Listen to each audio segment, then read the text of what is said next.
Assalamualaikum warahmatullahi wabarakatuh. Sebelumnya, saya membuat video untuk memenuhi output atau luaran kuliah kerja nyata yang diselenggarakan oleh Lembaga Penelitian dan Pengabdian kepada Masyarakat. Saya Aprilia NIM 190311100013. Saya berasal dari kelompok 101 Desa Gili Anyar. Topik yang saya akan paparkan tentang pembuatan biochar dari limbah sekam padi dalam pemberdayaan ekonomi masyarakat melalui pembinaan tanah. Latar belakang adanya kegiatan ini yaitu karena potensi lokal yang sangat besar dari limbah pertanian, terutama sekam yang kurang dimanfaatkan dan menganggap sekam sebagai sampah, tidak memiliki daya jual atau manfaat tersendiri. Sedangkan tujuan dari kegiatan ini yaitu untuk meningkatkan produktivitas lahan kering, diperlukan tindakan rehabilitasi dengan memanfaatkan bahan yang mudah tersedia atau sumber daya lokal yang perlu dikembangkan. Manfaat dari pengaplikasian arang sekam yaitu meningkatkan kemampuan tanah menyimpan air dan hara, memperbaiki kegemburan tanah, mengurangi penguapan air dari tanah, dan menekan perkembangan penyakit tanaman tertentu, serta menciptakan habitat yang baik untuk mikroorganisme. Pengertian biochar sendiri, biochar atau dikenal masyarakat sebagai arang, adalah bahan padat kaya karbon hasil konversi dari limbah organik biomas pertanian melalui pembakaran.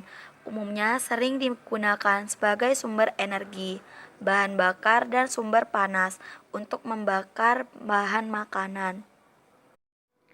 Alat dan bahan yang digunakan pada pembuatan arang sekam yaitu kawat, sekam mentah, korek, kayu bakar, minyak tanah atau bahan bakar lainnya, dan air.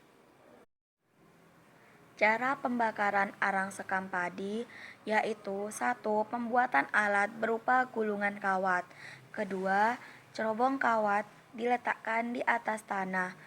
Kemudian di sekelilingnya ditimbun sekam sehingga cerobong kawat berada di tengah-tengah timbunan sekam. Yang ketiga, masukkan bahan yang mudah terbakar seperti daun kering, kayu kering, atau bambu maupun kertas. Keempat, asap putih akan nampak keluar dari dalam kawat. Biarkan api merambat ke bagian luar timbunan sekam.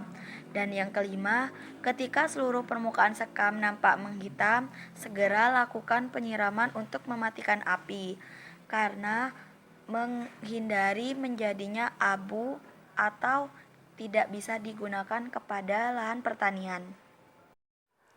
Lama pembakaran arang sekam tergantung banyaknya sekam mentah yang akan dibakar. Untuk memaksimalkan waktu pembakaran yaitu 3 jam dan harus dijaga tetap apinya. Tanda-tanda api hidup yaitu mengeluarkan asap putih, jangan sampai menjadi abu karena sekam yang baik yaitu memiliki tanda-tanda berwarna hitam. Setelah arang sekam sudah nampak kehitaman, maka kita siram dengan air. Kemudian, jika terlalu basah, maka keringkan terlebih dahulu. Pemberian biochar pada lahan pertanian bisa disebar secara merata di permukaan lahan, lalu diaduk sampai kedalaman 5 cm menggunakan teknologi maupun cangkul. Selanjutnya, yang kedua itu bisa diberikan dalam jalur tanaman lalu ditutup dengan tanah. Yang ketiga, dibenamkan di lubang tanam. Ukuran lubang tanam sesuai dengan dosis biochar yang akan diaplikasikan. Kesimpulan yang bisa saya sampaikan yaitu pemanfaatan bahan organik dari limbah sisa panen ini sangat efektif mengingat unsur hara tersebut bisa dimanfaatkan dan bisa membantu petani dalam mengurangi dosis penggunaan pupuk. Kehilangan unsur hara melalui terangkut panen yang terjadi di lahan sawah. Selain itu, kebiasaan petani sehabis panen jerami ditumpuk dan langsung dibakar sehingga bisa menimbulkan dampak pencemaran udara serta mengganggu kehidupan organisme yang berada di sekitarnya. Sekian pemaparan yang bisa saya jelaskan. Kurang lebihnya saya mohon maaf. Wassalamualaikum warahmatullahi wabarakatuh.